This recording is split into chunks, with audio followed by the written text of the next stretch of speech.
The message arrived on a Tuesday morning, though later nobody would remember that detail.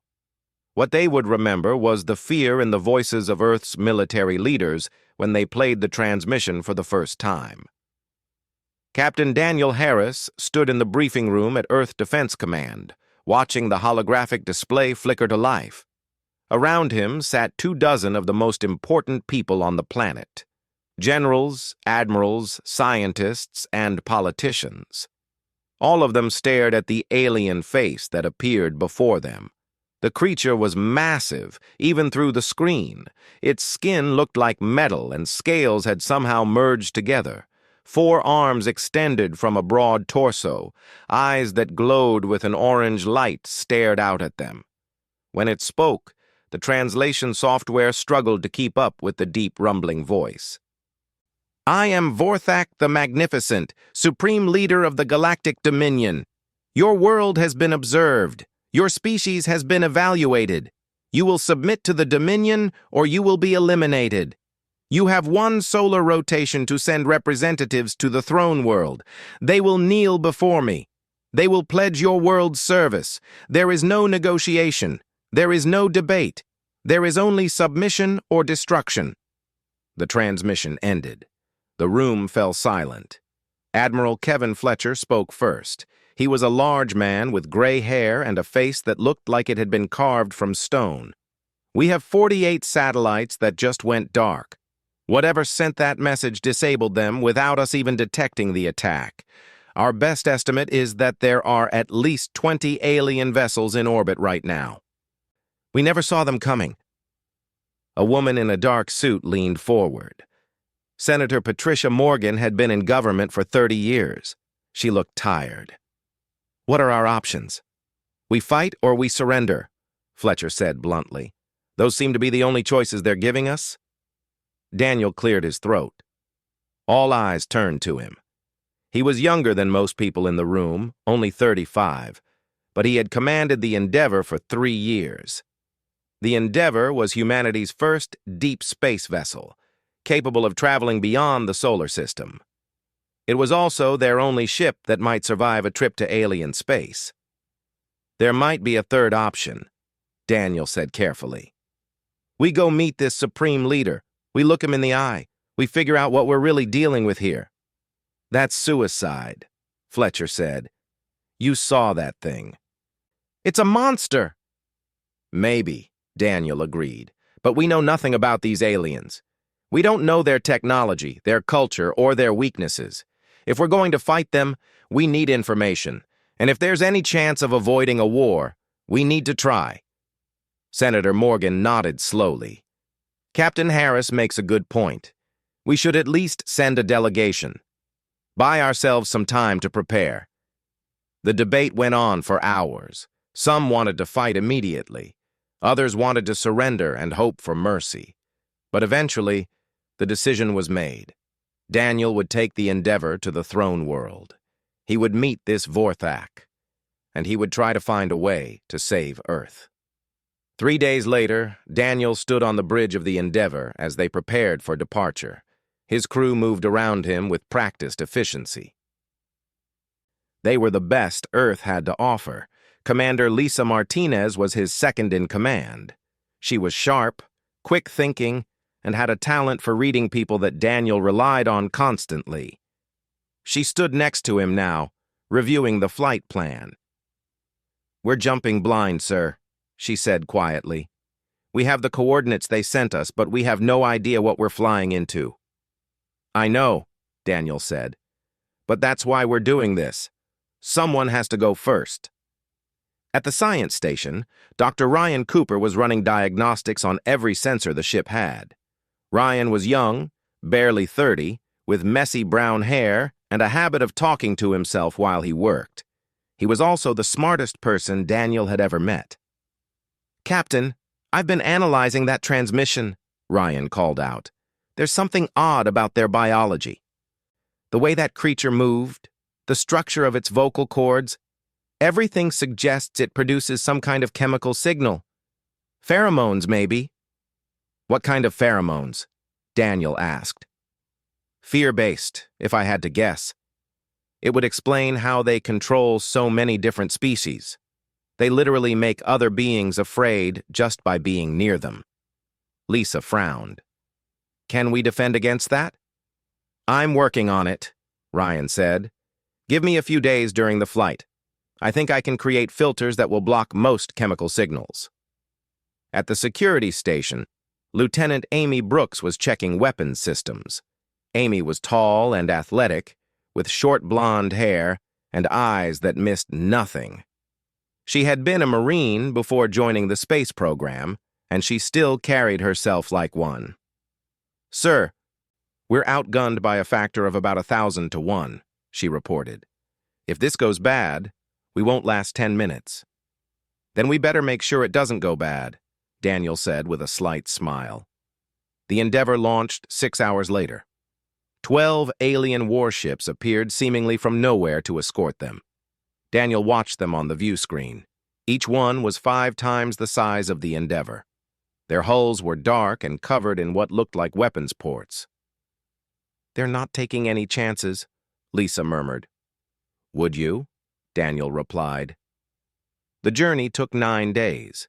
During that time, the crew worked constantly. Ryan developed his pheromone filters, small devices that could be worn behind the ear. Amy ran combat drills, even though everyone knew they were pointless.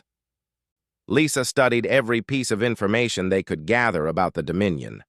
On the 5th day, they encountered another alien vessel. It was smaller than the Kryloth warships, more delicate-looking.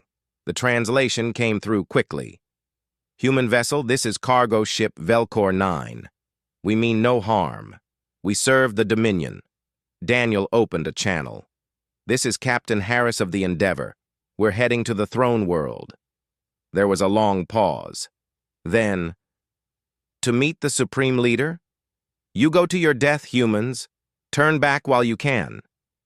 We don't have that option, Daniel said. Another pause. Then may your gods show you mercy, because Vorthak will not. I have served the Dominion for 20 years. I have seen dozens of species kneel before him.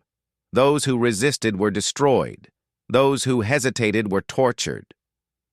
He is not a leader. He is a force of nature. No one defies him. No one.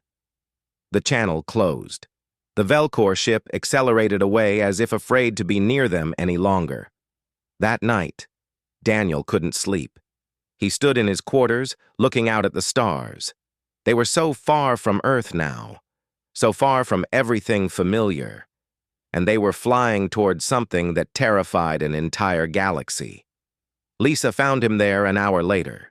She didn't say anything at first, just stood beside him. Do you think we have a chance? She finally asked. Daniel was quiet for a moment.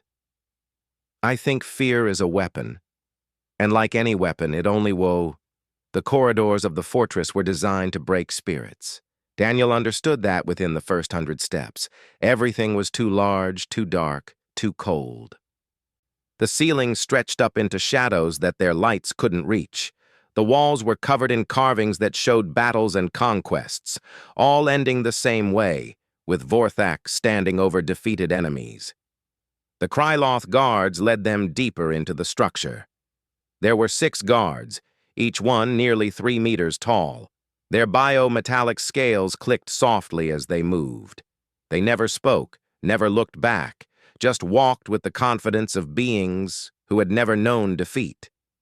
Amy stayed close to Daniel, her hand near her sidearm. She knew it was useless, but the familiar weight brought comfort. Behind her, Ryan was recording everything with a small device hidden in his uniform. Lisa walked beside Daniel, her face calm, but her eyes constantly moving, analyzing, cataloging. They passed through a hall lined with weapons. Thousands of them, mounted on the walls like trophies. Swords and rifles, energy weapons and projectile throwers, devices that Daniel couldn't even identify. Each one had a small plaque beneath it, written in dozens of languages. Taken from the Chithrax Rebellion, year 2847, Lisa read quietly. Confiscated from the Nalreen Uprising, year 2903. Seized from the Velcor Resistance, year 2955. He keeps them as reminders, Ryan whispered. Every species that tried to fight back. Every failure on display. They entered a chamber filled with artifacts. Not weapons this time, but cultural items. Religious symbols, works of art, historical documents, all locked behind transparent barriers, all stolen from conquered worlds. Daniel felt anger rising in his chest. This wasn't just conquest, it was erasure. Vorthak didn't just defeat species, he took away their identity, their history, their pride. He reduced them to servants and stripped them of everything that made them unique. One of the guards noticed Daniel staring at a particular artifact, a beautiful sculpture made of crystalline material.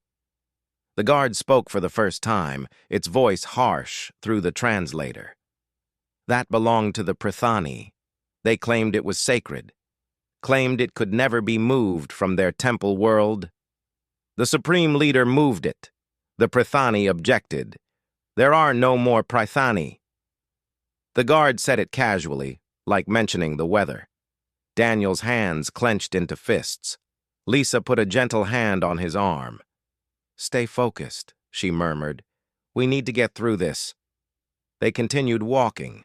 The corridors grew wider. More guards appeared, lining the walls at regular intervals. Between the guards stood representatives from other species. They wore fine clothes and carried themselves with apparent dignity, but Daniel could see the fear in their eyes. These were ambassadors, diplomats, leaders of their own worlds, and they were all terrified. One of them, a being that looked vaguely insectoid, caught Daniel's eye. The creature's antennae twitched nervously. Its translator produced words so quiet, Daniel almost missed them. "Turn back, human, please, while you still can." A Kryloth guard moved toward the insectoid ambassador. The creature immediately fell silent and lowered its head. The guard returned to its position without a word. The message was clear. Even speaking to the humans was dangerous. They entered a waiting chamber. It was huge, easily 50 meters across, with a ceiling that vanished into darkness above. Benches lined the walls, and dozens of alien beings sat on them, all waiting for something. An audience with the Supreme Leader, Daniel assumed. One of the guards gestured toward an empty bench. "You will wait here. The Supreme Leader will summon you when he is ready. It may be hours. It may be days. You will wait without complaint. You will wait in silence. You will wait until called."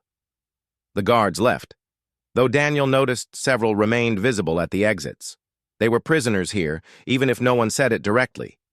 Daniel sat down. His crew followed.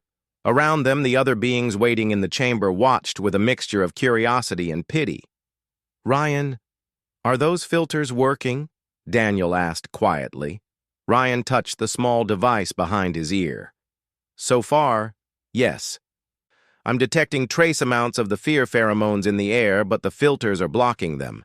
Without these, we'd probably be cowering like everyone else here." A being approached them. It walked on 4 legs and had a face that reminded Daniel of a horse, though the resemblance ended there. Its translator activated. "I am Shrektal of the Velcor. I serve as administrator of trade routes in Sector 7. I have been waiting here for 6 days to report on quarterly revenues." "6 days?" Lisa said incredulously. "He makes you wait 6 days just to give a report?" Shrektal's head bobbed in what might have been a nod. "The Supreme Leader does not concern himself with schedules. We wait until he wishes to see us. Some have waited weeks." "That's insane," Amy muttered. "That is power," Shrektal corrected gently. "He makes us wait because he can, because it reminds us that our time, our lives, our very existence is secondary to his will." Daniel studied the Velcor. The creature looked exhausted. "Why do you serve him?" "Because the alternative is extinction," Shrektal said simply. "My people resisted once, 60 years ago. We thought we were strong. We thought we could stand against the Dominion. In 3 weeks, The Supreme Leader destroyed our military, occupied our worlds, and executed our entire ruling council. He left just enough of us alive to serve as a warning to others. We have served faithfully ever since, hoping that obedience might earn us survival." The Velcor paused, then leaned closer. "I tell you this as a kindness, humans. I have heard about your species. I know you are new to the galaxy. I know you do not understand what you face. So I will tell you plainly. No one defies Vorthak and lives. No one laughs in his presence. No one shows anything but fear and respect. If you do, he will make an example of you that the galaxy will speak of for centuries." "We appreciate the warning," Daniel said carefully. Schrecktal's eyes held sadness. "It is not enough to appreciate it. You must heed it. In his throne room you will feel pressure unlike anything you have experienced. The fear will be overwhelming. Your instinct will be to run, to hide, to submit. You must fight that instinct.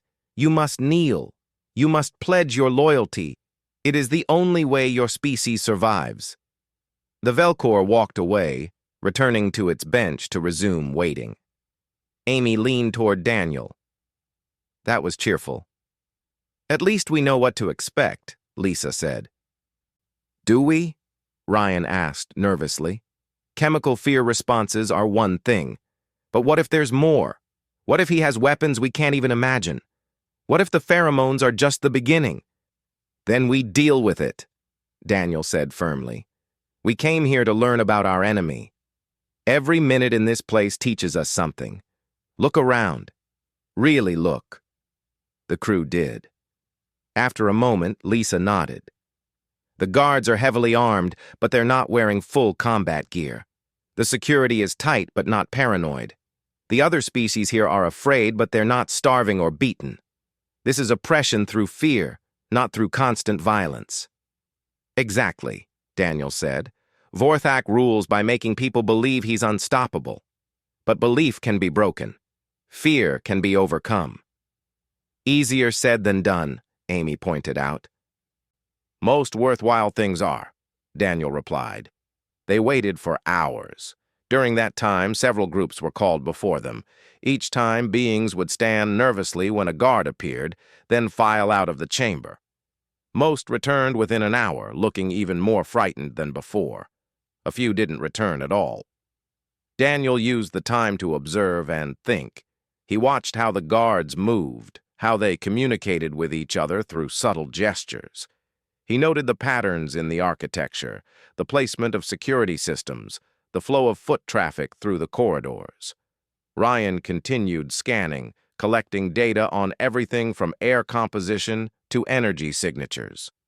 Lisa spoke quietly with several other beings, learning what she could about Dominion politics and structure. Amy memorized the layout, plotting potential escape routes even though she knew they'd probably never use them. Finally, after what felt like an eternity, a guard entered the chamber.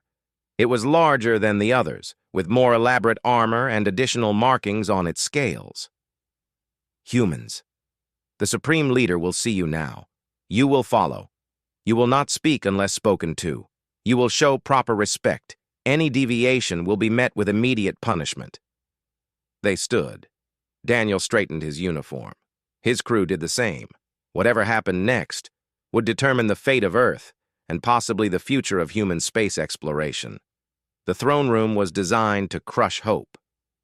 Daniel understood that the moment he stepped through the doors. The chamber stretched out before them, so vast that the far walls disappeared into shadow. The ceiling soared overhead, lost in darkness. The floor was polished black stone that reflected their images like dark mirrors. But it was the silence that struck hardest, complete and absolute. In a room that could hold thousands, the only sound was their footsteps echoing like gunshots with each step forward. Beings lined both sides of the chamber, hundreds of them, representatives from species across the galaxy, all standing perfectly still. Their clothes marked them as important, as leaders and ambassadors, but their postures spoke of fear. They stood with heads lowered, shoulders hunched, as if trying to make themselves smaller. Daniel walked forward. His crew stayed close behind him. Lisa's hand brushed against his arm, a subtle gesture of support. He could hear Ryan's breathing, faster than normal. Amy's footsteps were controlled, measured, her military training keeping her steady. The path led straight down the center of the chamber. As they walked, Daniel felt the weight of hundreds of eyes on them. The alien dignitaries watched with expressions ranging from curiosity to horror. None of them moved. None of them spoke. They simply watched the humans march toward their fate. At the far end of the chamber, elevated on a platform of black stone, stood the throne. It was massive, carved from a single piece of material that looked like obsidian, but pulsed with a faint inner light, and seated upon it was Vorthak the Magnificent. Even from a distance, the Supreme Leader was imposing. As they drew closer, Daniel could make out more details. The biometallic scales that covered his body shifted colors slowly, from deep purple to dark blue and back again. 4 arms, each as thick as Daniel's torso, rested on the arms of the throne. The hands ended in claws that could easily tear through steel. Vorthak's head was large and angular, with a pronounced ridge running from his forehead to the back of his skull. His eyes glowed with that same orange light Daniel had seen in the transmission, but brighter now, more intense. His mouth was closed, but Daniel could see the edges of crystalline teeth behind his lips. They stopped about 20 meters from the throne. The distance felt calculated, close enough to hear clearly but far enough to emphasize the Supreme Leader's superiority. For a long moment, nothing happened. Vorthak simply stared at them. The silence stretched out, becoming uncomfortable, then oppressive. This was another test, Daniel realized. See how long they could stand there under that gaze before their nerves broke. He stood firm. His crew did the same. Finally, Vorthak moved. He rose from his throne slowly, deliberately. His full height was even more impressive standing. 4 meters at least, maybe more. His scales caught the dim light and reflected it in strange patterns. The 4 arms spread wide in a gesture that might have been welcoming or might have been threatening. When he spoke, his voice filled the chamber like rolling thunder. The translator built into Daniel's uniform worked quickly, but even the translated words carried weight and menace. Humans, you stand before Vorthak the Magnificent, Supreme Leader of the Galactic Dominion, Conqueror of 300 worlds, Master of the Eternal Throne, Breaker of rebellions, Destroyer of the Defiant. You stand in the presence of absolute power. The words echoed off the walls. Daniel felt something wash over him, a presence, a pressure. Ryan's filters were working to block the pheromones. But there was something more here, something psychological, the sheer confidence in that voice, the certainty of dominance. Around them, the alien dignitaries seemed to shrink even further. Some actually trembled. Vorthak took a step down from his platform, then another. He moved with surprising grace for something so large. As he descended, his scales seemed to shimmer more intensely. The orange glow of his eyes brightened. For 300 years, species have come before me. Some came willingly, seeking the protection of the Dominion.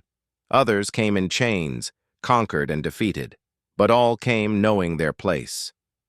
All came understanding that I am the power in this galaxy, that my word is law, that defiance is death. He reached the floor level and began walking toward them. Each step was measured, powerful. The sound of his clawed feet on the stone floor was like hammer strikes. You humans are new, young, ignorant of how the galaxy truly works. So I will educate you. I will show you what every other species has learned. That resistance is futile. That independence is an illusion. That there is only one true power, and you stand before him now.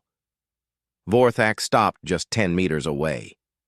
This close, Daniel could see details that the hologram hadn't captured. Scars on the biometallic scales, marks from battles fought centuries ago.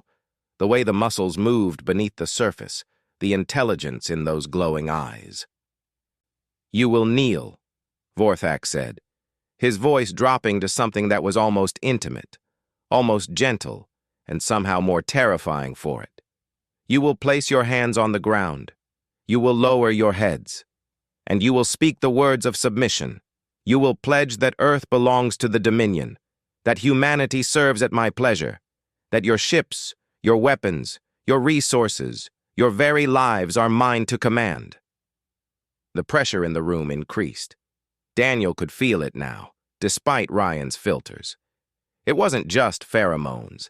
It was presence, charisma, the weight of 300 years of absolute rule bearing down on them. "You will do this now," Vorthak continued, "or I will reduce your homeworld to ash. Your ships will burn. Your cities will fall. Your species will be remembered only as a cautionary tale. Another example of what happens to those who defy me." Daniel's mind raced. This was the moment, the point of no return. He could kneel. He could say the words. He could save Earth, at least temporarily, by submitting to this creature's will. But then he really looked at Vorthak. Not at the scales or the claws or the glowing eyes.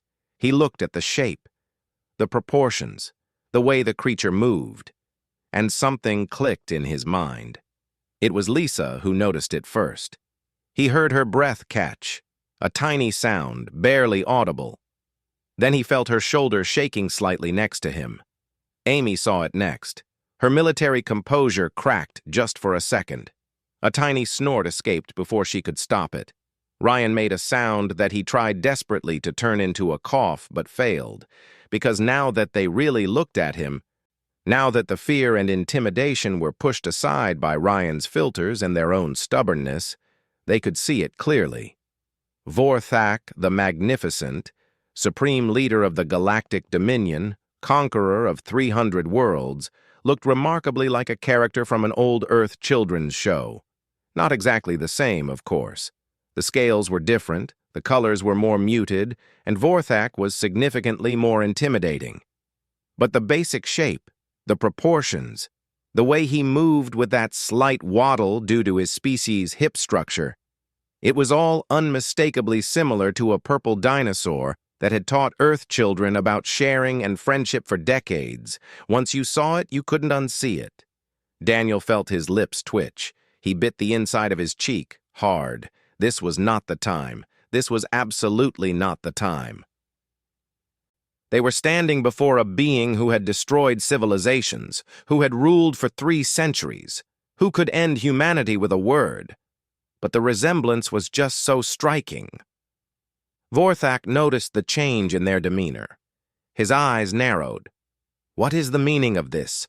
Why do you not kneel?" Daniel tried to speak. He really did. But the words caught in his throat because he was too busy trying not to laugh. He could see Amy biting her lips so hard it was turning white. Lisa had turned away slightly, her shoulders shaking. Ryan had his hand over his mouth. "I asked you a question, human," Vorthak said, his voice rising. The thunder was back, the menace. He took another step forward, looming over them. "You will answer. You will explain this disrespect." And that's when Chris Walker, the junior diplomat who had been standing quietly behind the main crew, lost the battle completely. A laugh burst out of him. Not a small chuckle, a full, genuine laugh of surprise and absurdity. The sound echoed through the throne room like a bomb. The alien dignitaries gasped. Some of them actually staggered back. The Kryloth guards reached for their weapons. Somewhere in the distance, an alarm began to sound. Vorthak froze. In 300 years, no being had ever laughed in his presence. Not in mockery, not in joy, not for any reason. Laughter implied a lack of fear, and lack of fear meant loss of control. "What did you just do?"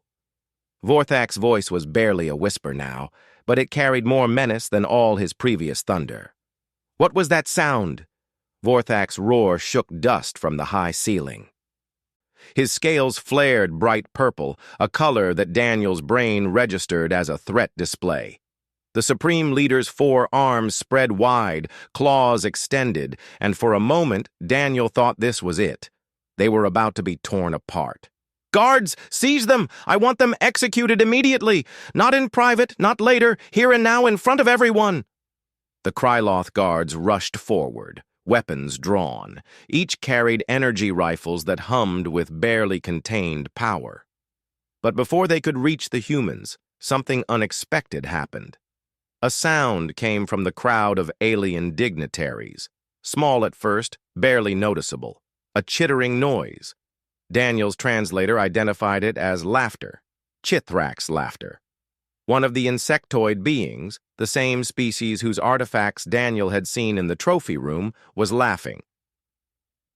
Its antennae vibrated rapidly as the sound emerged. The creature looked shocked at itself, as if it hadn't meant to make the sound at all. But once started, it couldn't stop. Vorthak whirled toward the Chithraks. "You dare? After everything? After I showed mercy to your species?" The insect being clamped its mandibles shut, trying to suppress the sound, but its whole body shook with the effort of holding it back. And then another Chithrax joined in. And another. A Nelrene diplomat, one of the aquatic species that needed a water-filled suit to survive on land, made a bubbling sound that its translator labeled as amusement. The being looked terrified of its own reaction but couldn't seem to control it. Shrektail, the Velcor who had warned them earlier, stood frozen. Daniel could see the internal battle playing out on the creature's face. It had served the Dominion for 20 years. It had learned to fear, to obey, to never question. But now, seeing the humans fearless, seeing Vorthak not as an unstoppable force, but as a being who could be laughed at, something fundamental was breaking inside. The Velcor's mouth opened. A sound emerged. Laughter. Hesitant at first, then growing stronger. "Enough!" Vorthak thundered. He turned back to his guards. "I said seize them, all of them, the humans and any being who dares laugh in this chamber. Execute them all!" The guards moved to obey, but there was hesitation now. Daniel could see it in their movements. They had been trained to respond to fear and submission. They knew how to handle conquered species that cowered before their supreme leader. But laughter, joy in the face of threats, this was outside their experience. Admiral Fletcher's voice crackled in Daniel's earpiece. They had maintained a tight beam communication link with the Endeavor throughout the meeting. "Captain, we're reading weapons charging on the orbital platforms. Do you want us to engage?" "Negative," Daniel said quickly, speaking into the small communicator hidden in his collar. "Stand by, but do not fire unless they attack first." Lisa stepped forward, positioning herself slightly in front of Daniel. Even now, even in this chaos, she was thinking tactically. "Supreme Leader, we meant no offense."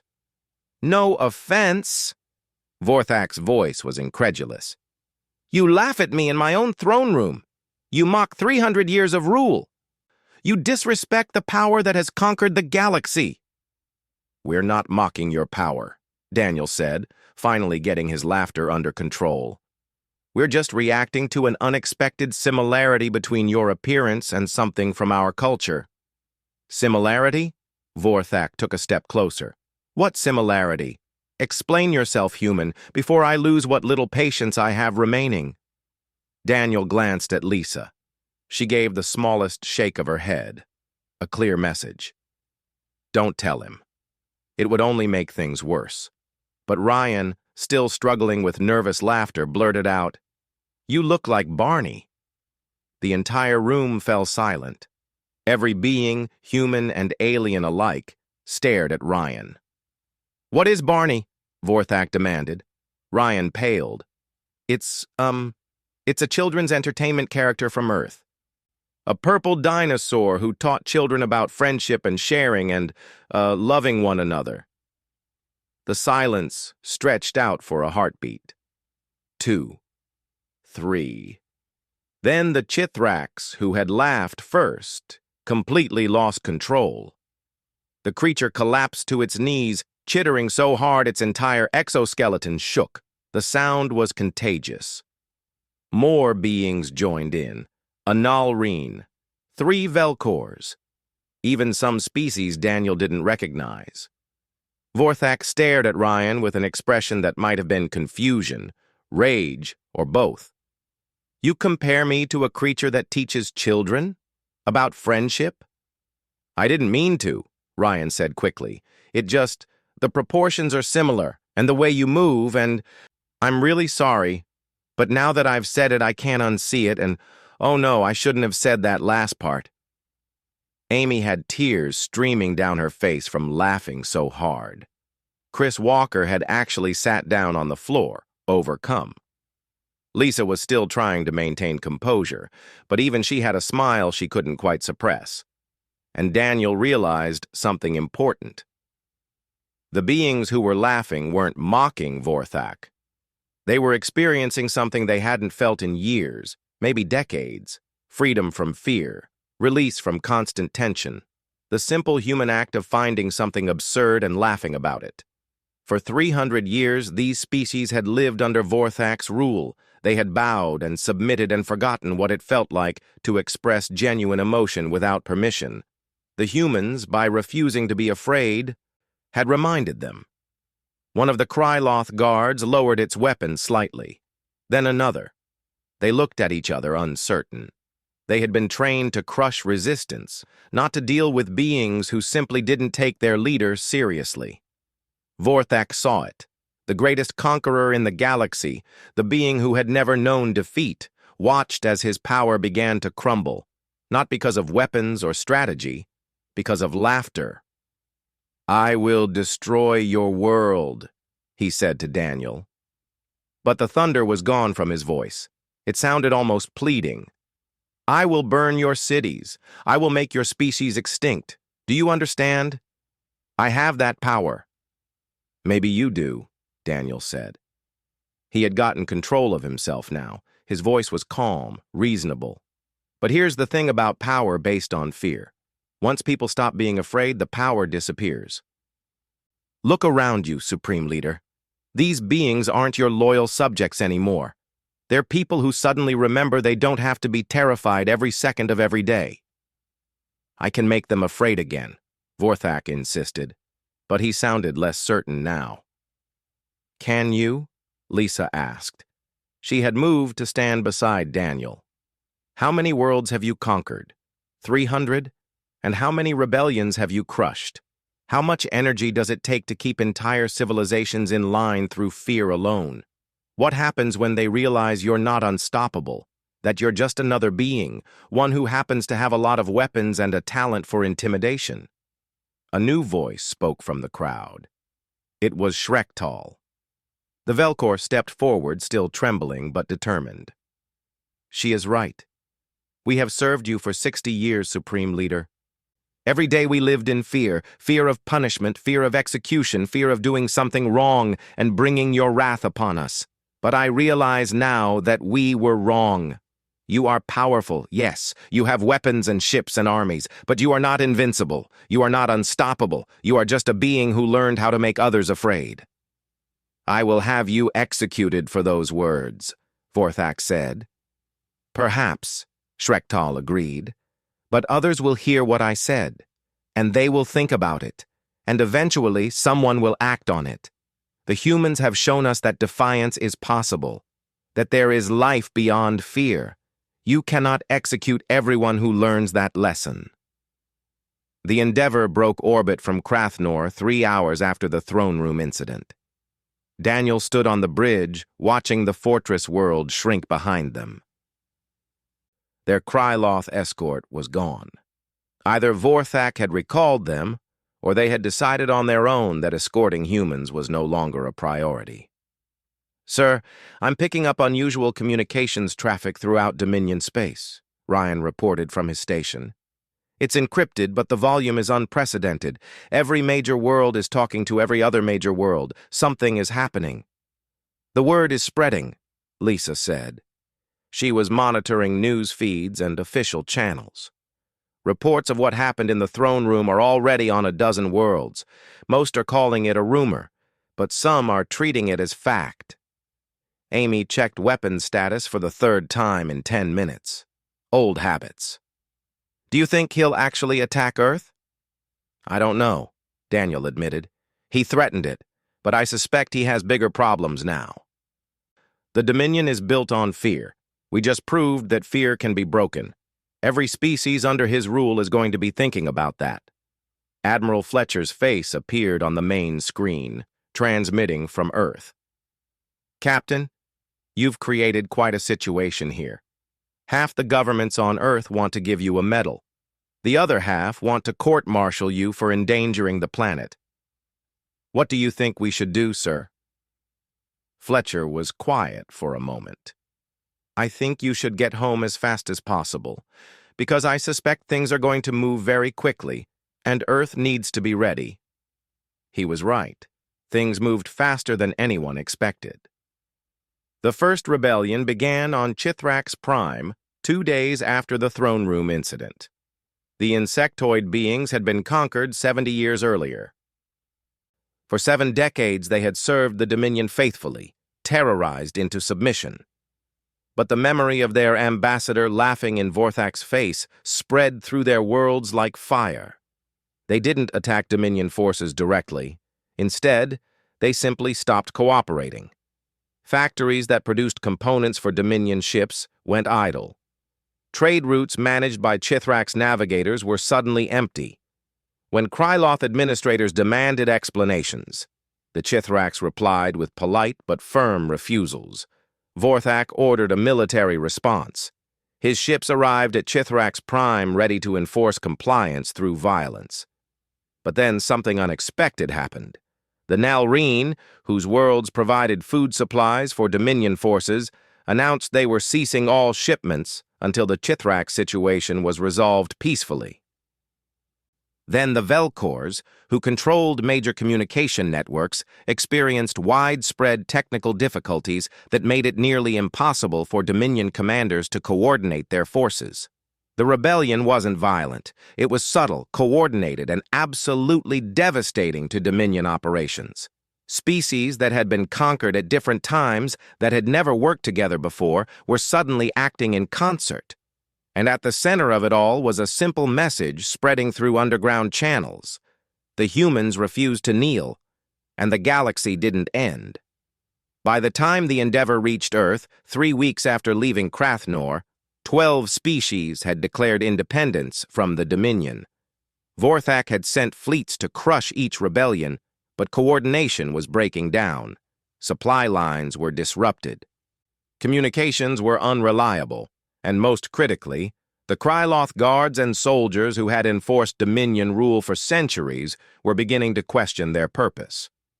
Daniel's return to Earth was met with both celebration and anxiety. The media was calling him a hero. Politicians were less certain. An emergency meeting of the World Defense Council was called within hours of his landing. Senator Patricia Morgan chaired the meeting. She looked exhausted. Captain Harris, your actions may have saved humanity or doomed us. We won't know which for some time. What we need now is information. What can you tell us about Dominion military capacity? Daniel presented everything they had learned. Ship designs, weapons capabilities, troop numbers. Ryan had compiled an extensive database during their time in Dominion space. But Daniel made sure to emphasize the most important point. The Dominion's greatest weapon was never their military technology. It was psychological. They made species believe resistance was impossible. Once that belief broke, everything else started to fall apart. So you think they won't attack Earth? Admiral Fletcher asked. I think they have bigger problems, Daniel replied. The Dominion is fragmenting. Vorthak is trying to hold together an empire that's coming apart from within. Attacking Earth would require resources and coordination he may no longer have. Lisa added her analysis. The species declaring independence aren't doing it alone. They're forming alliances with each other. The Chithrax, Narration, and Velkhors are already working together. Three species that barely knew each other a month ago are now coordinating trade, defense, and communications. They're building something new. Over the following months, the predictions proved accurate. The galactic dominion didn't collapse overnight, but it fractured steadily, losing worlds and species at an accelerating rate. Vorthak tried everything to maintain control. He sent fleets to reclaim rebel worlds, but local forces resisted with surprising effectiveness. He attempted diplomatic solutions, offering greater autonomy to species that remained loyal, but trust was gone. Once beings stopped fearing him, they had no reason to serve him. Earth became an unexpected center for the independence movement. Species that had broken free from the Dominion sent ambassadors to establish relations. They wanted to meet the humans who had laughed at Vorthak, who had shown that defiance was possible. Daniel found himself in an unexpected role. He wasn't just a ship captain anymore. He was a symbol. The alien ambassadors treated him with a respect that made him uncomfortable. They saw him as the being who had broken Vorthak's power, the one who had stood fearless when everyone else cowered. 6 months after the throne room incident, Daniel received a message from Shrektal. The Velcor had become a leader in the independence movement, organizing communication between rebel worlds. The message was brief. The Coalition of Free Worlds wishes to meet with human representatives. We want to discuss mutual defense and cooperation. You changed everything, Captain Harris.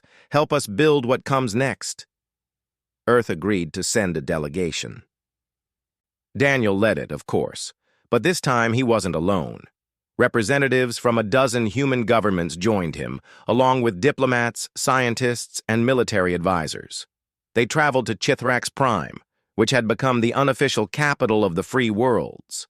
The meeting was held in a massive amphitheater that had once hosted Dominion administrators. Now it was filled with beings from 30 different species, all talking, debating, planning.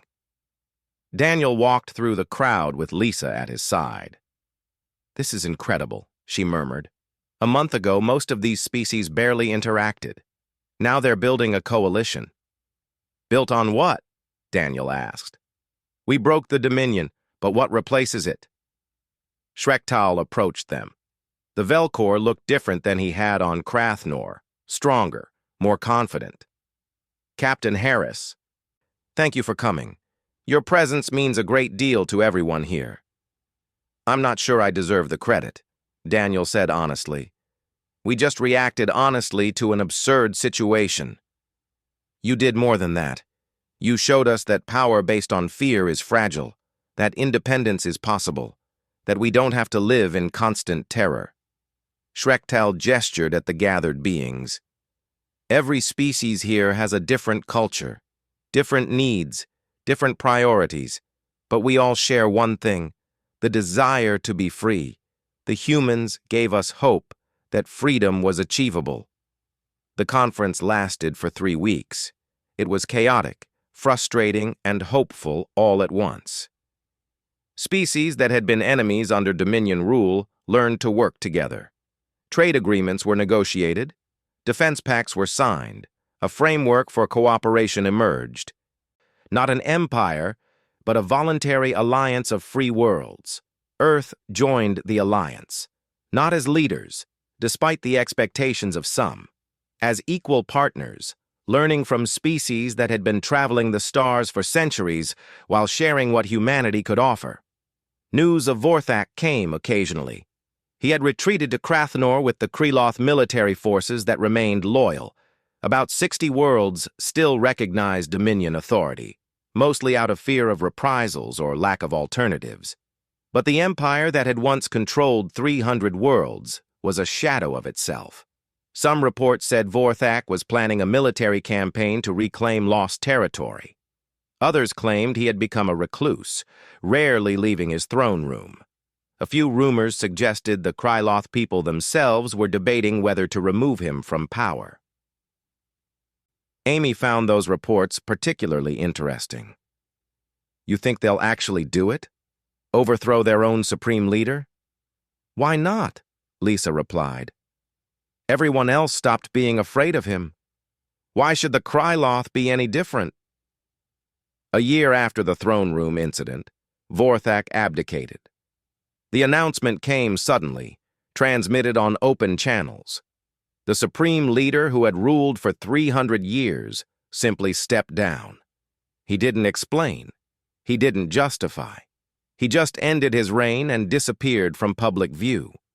The Kryloth formed a council government to replace him. They reached out to the Free Worlds Alliance, not to rejoin the Dominion, but to negotiate as a single species among many. It was tentative, uncertain, but it was progress. Daniel received one final message from an unexpected source. The transmission was anonymous, routed through so many relays that tracing it was impossible. But the voice was unmistakable. "Human, you destroyed everything I built. 300 years of rule ended because you couldn't control your laughter. I should hate you. Perhaps I do. But I also recognize that you were right. Power built on fear is not real power. It is slavery wearing a crown. The Kryloth are free now. All species are free. I am still not certain if that is better than what we had. But it is what we have now. So I will say this. You won. Not through strength or cunning. You won because you refused to be what I demanded. Perhaps that is the greatest victory of all." The transmission ended. Daniel never heard from Vorthak again, but sometimes, when he was giving speeches or meeting with ambassadors from the Alliance, Daniel would remember that moment in the throne room. The moment when Amy snickered and everything changed. The moment when fear broke and laughter replaced it. Amy herself became something of a celebrity across the Alliance. "The one who snickered first," they called her. She gave talks about courage and perspective, about how sometimes the greatest weapon against tyranny wasn't violence, but the simple refusal to be intimidated. Her message resonated. Throughout Alliance space, beings who had lived in fear for generations learned to laugh again, not at others, but at the absurdity of having been so terrified for so long. Earth's culture spread through the Alliance in unexpected ways. Entertainment, particularly older shows about friendship and kindness, became surprisingly popular. One show in particular saw a massive resurgence in popularity. The irony wasn't lost on anyone. 5 years after the throne room incident, Daniel stood on the observation deck of a new ship, not the Endeavor, though he still commanded her occasionally. This was a vessel built through cooperation between a dozen species, combining technology and ideas from across the Alliance. It represented what free beings could build together.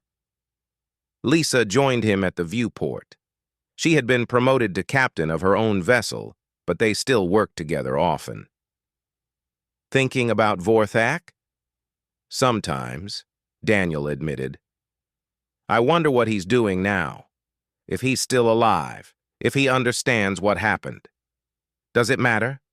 Maybe not. The galaxy moved on. The Alliance is growing stronger. Species are learning to cooperate instead of dominate." Daniel smiled. "All because we couldn't keep ourselves from laughing." "It was more than that," Lisa said firmly. "We refused to be afraid. That's what really changed things. The laughter was just how it expressed itself." She was right, of course. But Daniel would always remember it as the day humanity met the galaxy's greatest tyrant and couldn't take him seriously. And in that moment of absurdity and honest reaction, the foundation of an empire crumbled and something better emerged. The galaxy had changed, and it had started with a snicker. More beings were stepping forward now, not to attack, not to threaten, but simply to stand, to be visible, to show that they existed as more than cowering subjects. Vorthak looked around the throne room. His empire, the structure he had built over 3 centuries, was fracturing before his eyes, all because some humans couldn't take him seriously. "This is not over," he said finally. "Humans, you may leave. Return to your ship. But understand this. War is coming. If I cannot rule through fear, I will rule through force. My fleets will descend upon Earth. My armies will crush your resistance.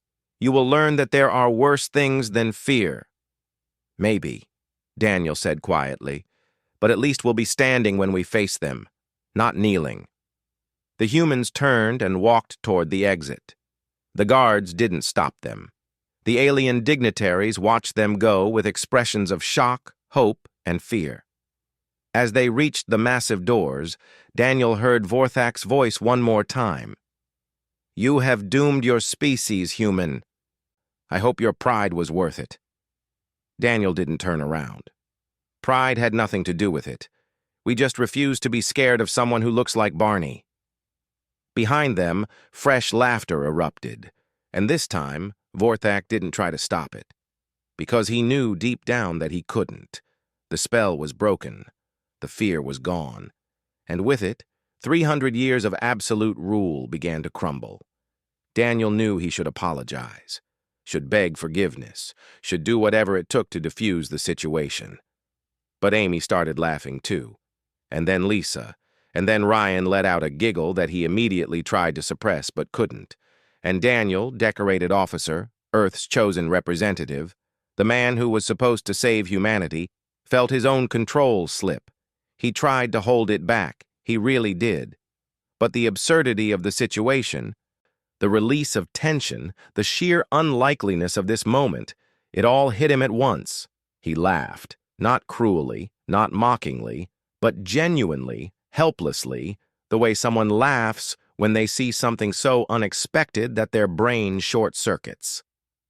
The throne room erupted into chaos. Guards moved forward.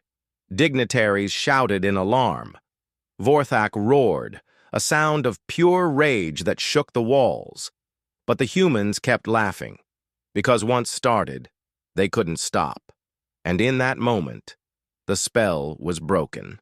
The fear that had ruled this room, this palace, this empire for 300 years, cracked like glass. "Ready?" he asked quietly. "As we'll ever be," Lisa replied. They followed the guard out of the waiting chamber and down a new corridor. This one was different, wider, more ornate. The walls were lined with guards standing at attention every few meters. The ceiling glowed with a soft light that seemed to come from nowhere and everywhere at once. At the end of the corridor stood two massive doors. They were at least 10 meters tall and covered in carvings that depicted Vorthak in various scenes of triumph. As the humans approached, the doors began to open slowly, revealing the darkness beyond. The guards stopped. "The throne room! Enter! Kneel! Survive if you can!" The doors opened fully, and Daniel led his crew forward into the chamber where the Supreme Leader waited. "RKs if you let it. This Vorthak has ruled for 300 years by making people afraid. Maybe it's time someone wasn't." "That's either very brave or very stupid," Lisa said. Daniel smiled. "With luck, it's both." On the 9th day, they arrived at Krathnor. The planet looked like a fortress. Dark spires covered its surface. Orbital platforms bristled with weapons. And somewhere down there, waiting in his throne room, was the creature that had conquered 300 worlds. Daniel gathered his crew. They put on their dress uniforms. Ryan distributed the pheromone filters. Amy checked everyone's sidearms, though they all knew the weapons were more symbolic than useful. "Whatever happens down there," Daniel said, "remember we're not just representing Earth. We're representing the idea that beings don't have to live in fear. That means something." They took the shuttle down to the surface. The landing pad was enormous, carved from black stone. Guards waited for them, tall and armored. The humans followed them into the fortress. It was time to meet the Supreme Leader.